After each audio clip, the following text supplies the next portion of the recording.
Yo, welcome back mga ka-Youngstown dito sa Youngstown Loop Mini.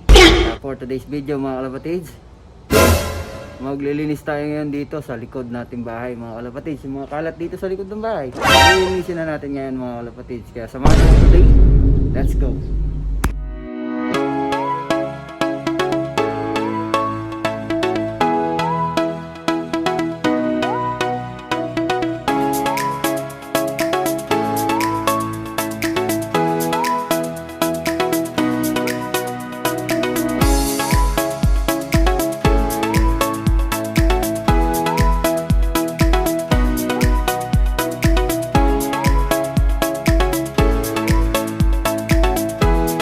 Ako nga pala si Youngstown, isa akong breakdancer at pigeon panshir.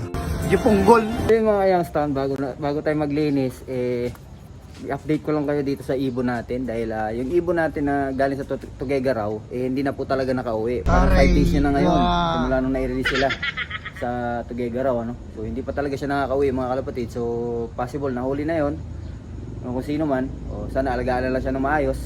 No?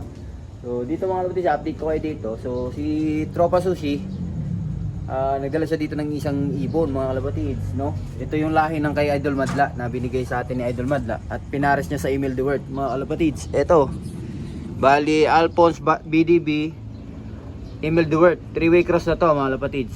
Yan, tatlong ano na yung nakapasok siya sa ibon na yan. Bali ayan mga kalapatids, dalawa lang yung ibon natin dito dahil yung hen natin ibinababa ko na mga kalapatids. Tapos yung itlog na nilimliman nila dyan, tinanggal ko na lang din, no? So dito mga kalapatids, yung hen natin. Ayan siya, nandito siya mga kalapatids, yung nanay ni Rosario. Ayan, diyan ko na muna siya nilagay para i-condition natin siya ulit, para isasalang natin siya ulit, no? Ayan, so dito yung mga ibon natin. Ayan, tapos diyan yung lilinisin natin yung araw mga kalapatids, siya yung kalat na yan, no? Ang dami niyan mga kalapatids, oh. Bali dito meron na tayong natagal, ayan, oh.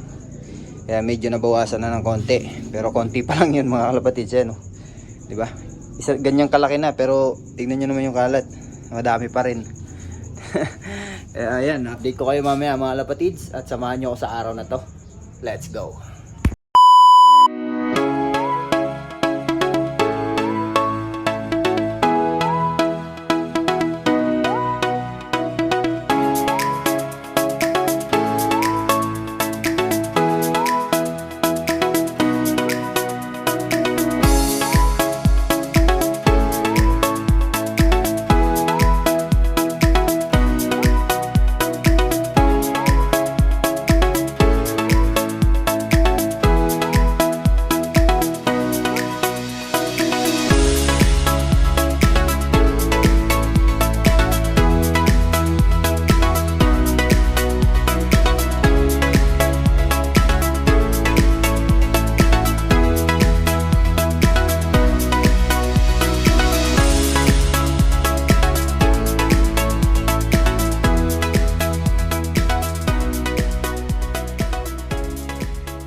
Welcome back mga ka-Youngstown dito sa Youngstown Loop Mini. So ito mga ka-Youngstown, ano, sa haba ng tawag dito, ng ginawa natin dito, ito na yung mga nakolekta nating ano mga Youngstown, trash bag. Grabe, napakarami yan mga Youngstown, oh. Sus. Yan, medyo nalinis na natin kahit papaano mga kalapatid. So medyo okay na, di ba? Kasi ito yung mga naipon natin basura, 2, 4, 6, 8, 8 trash bag na mga Youngstown. Pero itong mga to, dahil susugatin na lang nila tong trash bag natin, yung matutulis, tinanggal ko muna. Panguhuli ko sila mga Youngstown. Inuna ko muna yung mga plastic, yung mga plastic bottles, yung mga bote ng Red Horse. Ito, yan mga kalapatid. So tatanggalin natin lahat yan, pati yung mga nandito. Yan, yung mga bote ng Pepsi, yung bote ng Red Horse na nakatambak dyan. Tatanggalin natin yan lahat mga kalapatid. Nasa ganun, malinis na. Mabaho kasi mga Youngstown, hindi ko kaya yung amoy dito. At ayaw ko talaga sa makalat at madumi. So tinitiis ko lang kasi nga sabi kasi dito, huwag ka munang linisin dahil nga hindi pa fully paid, kasi baka daw pag nilinis ko to kukunin nila, no? So sana hindi ganoon ang mangyari. So nilinis natin to para sa purpose lang din natin na maging maayos dito at hindi mabaho, no? So yan mga kalapatid, medyo okay naman yung naging resulta. Yan, napaka ang sarap tignan, ang sarap sa mata na malinis na, diba? Tapos ito yun na lang yung nilinisin natin. Ayan, yan na lang mga kalapatids. Okay na yan, konting-konti na lang. Medyo napagod din ako doon mga kalapatids dahil nabilad tayo sa araw, no. Ayan, so ito, pinipilit nilang gibain to. Itong puno, binubungkal nila kaya may butas dyan sa ilalim. Pilit nilang tinatanggal tong puno na to na pinutol natin dati. So kaya yan, may butas dyan sa may ilalim dyan. Alright. Pero ito mga kalapatids, linisin natin ang buo kasi napakaraming ipis, tapos ang baho nga talaga. And hindi ko kaya yung mga ganitong baho mga kalapatids at kalat, no. Tinitiis ko lang pero ang sakit na sa mata. Ang sakit na niya sa nakikita, no. Sakit niya na nakikita. Yung ganitong dumi. Ayaw na ayaw ko. Ayan. Alright mga kalapatids. Ang dami na natin nakolekta. Tapos yung mga kahoy-kahoy, tinabi ko na muna dyan. Alright. So maya maya mga kalapatids, i-update ko ulit kayo pag malinis na. Alright.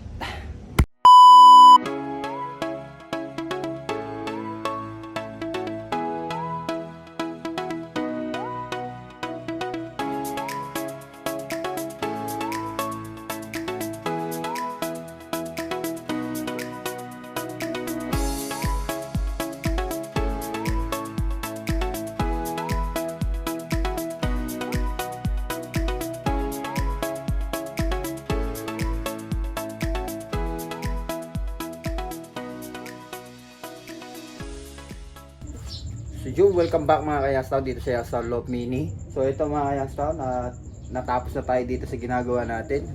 Kita nyo naman sa itsura ko, pagod na pagod ako mga Kayastaw. At hindi ko pa pala siya natapos, pero nalinis naman natin kahit paano, no? So bukas ko na itutuloy ito dahil hapon na. Alas 5 na ng hapon mga kalapatids. At gusto ko na rin maligo. Pagod mga kalapatids. So ito na yung naging resulta rito. Ayan. So lahat po ng ito, laman po nito, puro red horse yan. Ayan o, puro red horse yan mga kalapatids. Ano to, sa pagkakaalala ko, nasa 5,000 pieces to na bote.